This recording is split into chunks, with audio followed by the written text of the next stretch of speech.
Aujourd'hui, nous attaquons à l'étude d'une suite, non pas définie par une formule explicite, mais définie par une récurrence.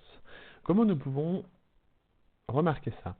Effectivement, on s'aperçoit que Vn plus 1, puisque la suite s'appelle Vn, est exprimée en fonction de Vn. Autrement dit, il va nous être impossible de calculer directement, admettons par exemple V10.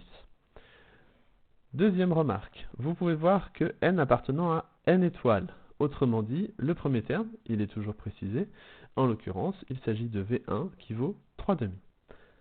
Les trois mêmes questions, à savoir les premiers termes, une représentation graphique, et enfin, les variations.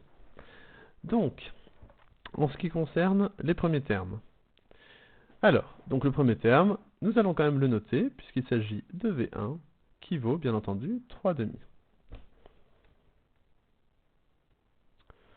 Le second, que je vais détailler bien entendu. V2. J'utilise ma formule de récurrence. Il s'agit donc de moins V1 moins 1/2 au carré. Ce qui nous donne moins 3/2 moins 1/2 au carré. Ce qui nous donne simplement 3/2 moins 1/2, 1 au carré 1, donc moins 1. Et à chaque fois, du coup, pour calculer les termes suivants, nous allons reprendre le précédent. Donc l'étape que je suis en train de faire, vous ne serez pas obligé de la faire si vous avez parfaitement compris le système.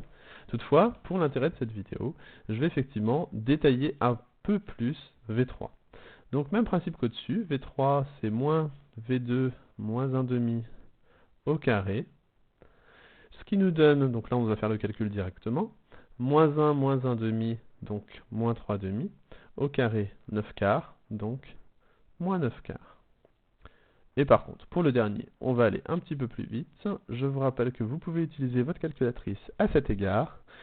V4, c'est égal à moins 9 quarts moins 1/2 au carré, le tout multiplié par moins 1, ce qui nous donne moins 121 sur 16. Et nous avons donc nos quatre premiers termes, V1, V2, V3, V4. Alors, la représentation, toujours la même chose. Donc nous allons représenter d'abord V1, puis V2, puis V3, puis V4. Donc V1 est égal à 3/2. Donc du coup, hop, une petite croix ici. Vous pouvez voir qu'étant donné que la suite ne commence pas à V0, il n'y aura rien sur l'axe des ordonnées. Ensuite, V2 égale moins 1. V3 est égal à moins 9 quarts. Moins 9 quarts est égal à moins 2,25. Autrement dit par là. Et enfin, V4 qui est égal à moins 121 sur 16, ce qui fait moins 7,6. Donc, par là. Alors, nous pouvons manifestement observer que notre suite, elle est décroissante. Encore une fois, ce n'est pas une preuve, et il faudra bien le vérifier pour pouvoir l'affirmer. Alors, petit 3, étude des variations. Du fait que nous avons une suite qui est définie par récurrence, nous n'avons pas vraiment le choix. Il va falloir calculer la différence entre Vn plus 1 et Vn.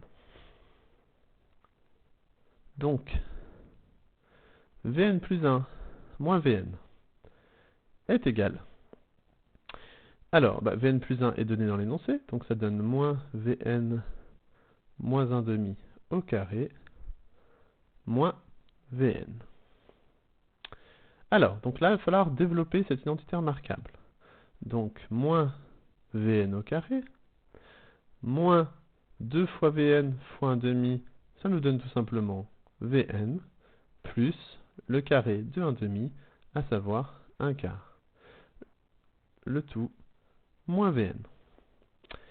Le moins, je vais donc en profiter pour changer les signes, moins Vn au carré, plus Vn, moins 1 quart. Et là, on va se rendre compte que la magie opère, à savoir Vn moins Vn, ça fait 0. Nous avons donc moins Vn carré, moins, 1 quart.